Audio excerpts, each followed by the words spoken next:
Chapter 20. I had to admit, Toby had been pretty good at stealing a dog. He had thought of stuff like food and all, he had found this string leash, and best of all, he hadn't goofed up and told Mama what we had done. So I felt kind of bad about taking Willie back to Carmela's without him. I knew he'd be mad as all get out. And I knew Mr. White would be mad as all get out if I missed school again and didn't bring a note from Mama.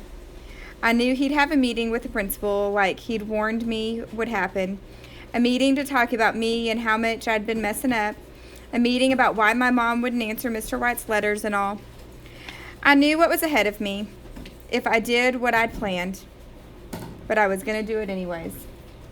I made sure Toby was in his classroom when I hurried back outside and raced over to the old house. I couldn't hardly get my feet to go fast enough as I pushed through the bushes on my way to the back. Please, Willie, be there. Please, Willie, be there, I said over and over inside my head.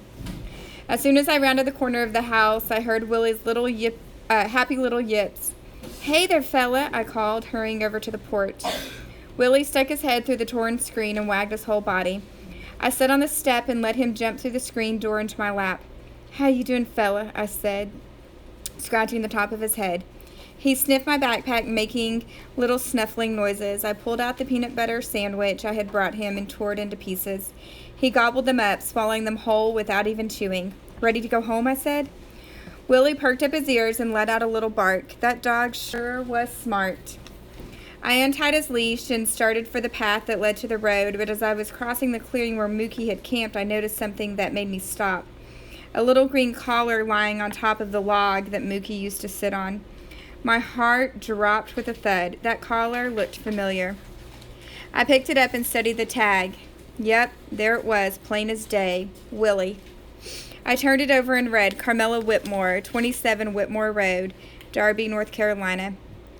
I felt a big blanket of shame fall over me. Mookie had found Willie's collar. He had known the truth about Willie. He had known the truth about me. I looked down at Willie. He was watching my face like he knew every thought in my head. Mookie knew about us, Willie, I said. Willie whined and wagged his tail. I wondered why he was so nice to me, I said. Willie nudged me with his nose. I buckled the green collar around his neck and said, Come on, Willie, let's go home. By the time I got to the corner of Whitmore Road, Willie was pulling so hard I thought that string was going to bust in two. I knew he was dying to race up the street, through the gate, up the porch steps, through the doggy door, and right into Carmela's lap, but I needed to slow down a minute. I had to make sure the coast was clear and nobody was outside. Hang on, little fella, I said. I squinted up the road, checking out the yards and driveways. Okay, Willie, I said, let's go. I hurried toward Carmela's house. By the time we got to the hedge, Willie was practically going crazy, leaping and carrying on. I tiptoed along the hedge, trying to keep Willie from yanking the string right out of my hand. I hoped Carmela wasn't home, but when I got to the gate, I could see her car was in the driveway. I untied the string from Willie's collar, then I took his whiskery face in both my hands and rubbed my nose back and forth against his, an Eskimo kiss.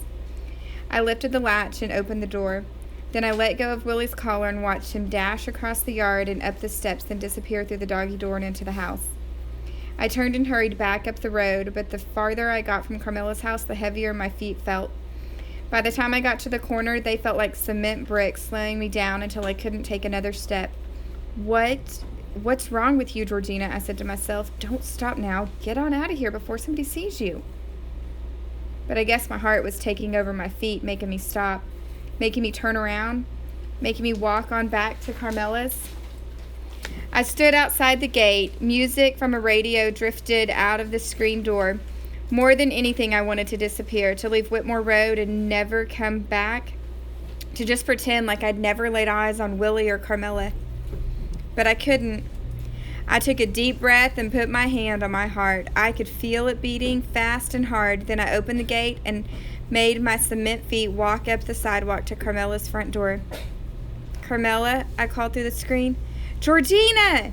Carmela squealed from inside. Guess what? She came to the door carrying Willie. He was licking her face all over and wiggling his whole body.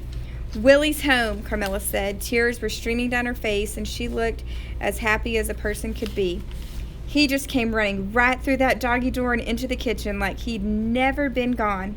She kissed Willie's nose. Can you believe that? She said. No, I said. Yeah, I can believe that. Because, come on in. Carmela pushed the screen door open. I'm going to give him a bath. He's a mess. I stepped inside, but first, Carmela said, I'm going to cook him some sausage. Carmela, I followed her down the hall and into the kitchen. I need to, but Carmela wasn't listening. She was humming and talking to Willie while she put little sausages in a frying pan. Carmela, I said louder than I meant to because it sounded like a yell. She looked at me kind of surprised. I need to tell you something, I said. She put the lid on the pan and turned to me. Okay, she said. I looked down at the dirty linoleum floor. Willie had left little muddy paw prints in front of the stove where Carmela was standing. I stole Willie, I said to the floor. A terrible silence settled over the room. I could hear Carmela's wheezy breathing, in and out, in and out. Finally, she said, What do you mean? I looked up. She was standing by the stove holding a fork. Her face was white, making her freckles stand out like sprinkles of cinnamon. Willie sat on the floor beside her, watching her, waiting for that sausage. I stole Willie, I said. I took him right out of your yard. Carmela gripped the edge of the counter for a minute, then pulled out a chair and sank into it. But why? She said. And then I did the hardest thing I'd ever done. I told Carmela everything. I started with those 3 rolls of quarters and the wadded up dollar bills in the mayonnaise jar, and I ended with Mookie leaving Willie's little green collar on that log. And then I waited for Carmela to hate me. But you know what? She reached out and took my hand in hers and didn't sound at all hateful when she said, I guess bad times can make a person do bad things, huh? I hung my head and couldn't get myself to say another word. You did a real bad thing, Georgina, Carmela said. I nodded, keeping my head down so my hair would hide my face. Tears dropped right off the end of my nose and onto the floor. The room was silent except for the sizzle of the sausage on the stove and the tick, tick, tick of the clock over the refrigerator. Carmela pushed herself up off the chair and went over to the stove. She took the sausages out of the pan and cut them into pieces. Willie whined at her feet. Tick, tick, tick went that clock. I'm sorry, I said. Tick, tick, tick went that clock. Carmela dropped the sausage pieces into Willie's bowl. He gobbled them up and then kept licking the bowl, making it slide across the floor. I guess I better go, I said, but I didn't move. I stayed there with my heavy cement feet planted firmly on the cracked linoleum of Carmela's kitchen floor, waiting for her to make me feel better. But she didn't. So I moved my heavy feet, one in front of the other, down the hall, through the front door, and out onto the porch. I was almost to the gate when Carmela called, Georgina? I stopped and turned around. She stood on the porch holding Willie. His tail wagged thack, thack, thack against her leg. Why don't you and Toby come by tomorrow? She said. Y'all could take Willie for a walk. I felt my whole self get lighter, as if that heavy blanket of shame I'd been wearing had been lifted right up off me. I nodded. Okay, I said, we will. Then I hurried out of the gate and up the road. I couldn't wait to tell Toby what I'd done. I knew he wouldn't be mad at me when I told him how happy Willie was and how Carmela didn't hate us. I'd let him hold the leash when we walked Willie tomorrow, and he wouldn't think I was mean anymore. And when I got to the corner of Whitmore Road, I stopped and looked back. Carmela was standing on the porch holding Willie like she wasn't ever going to put him down. She waved at me. I waved back. Then, just as I was about to turn and head back toward the highway, I glanced down and noticed my footprints in the dirt along the side of the road. I smiled, thinking about Mookie and his motto, about the trail you leave behind you being more important than the path ahead of you. Then I turned and raced off toward the school to wait for Toby. Chapter 21. We lived in that nasty old car for 2 more days. Then, one day, Mama came back from work and said, Pack your bags, boys and girls, we're moving.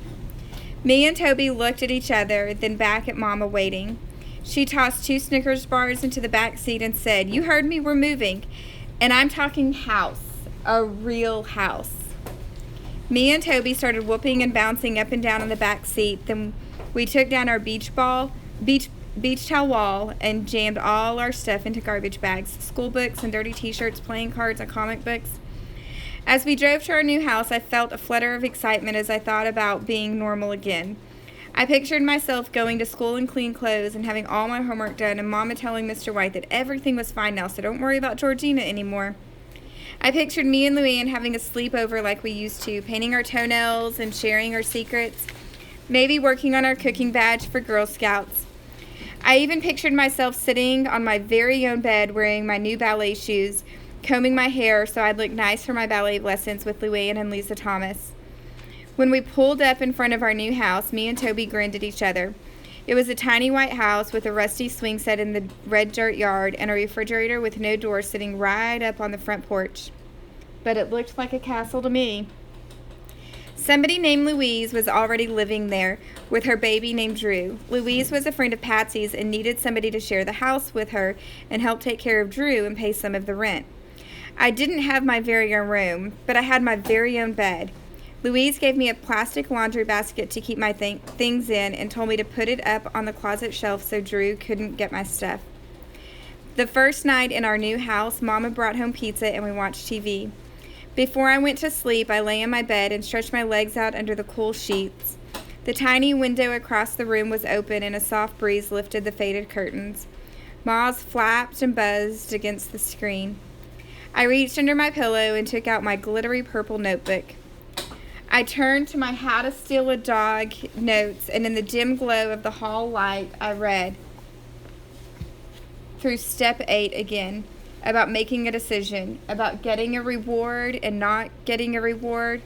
I smiled to myself when I read the part that said, that is the decision you will have to make.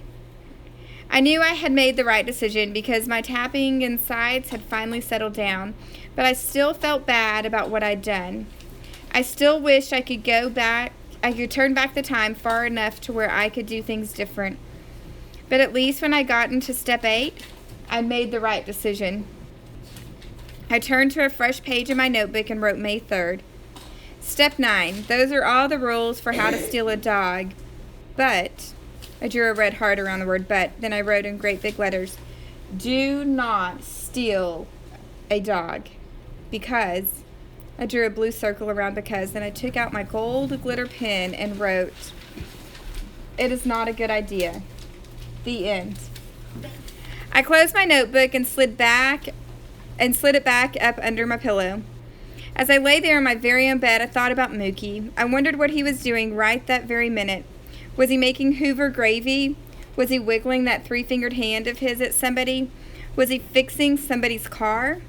Where was he leaving his trail now? I thought about Willie, too. I bet he was curled up at the foot of Carmela's bed beside his chewed-up toys, dreaming about sardines and liver pudding, happy as anything to be back home again. I looked over at Toby, sucking his thumb in the bed next to mine. Then I tiptoed over to the window and looked out into the night. I took a deep breath. The air smelled good, like honeysuckle and new mowed grass. It didn't stink at all.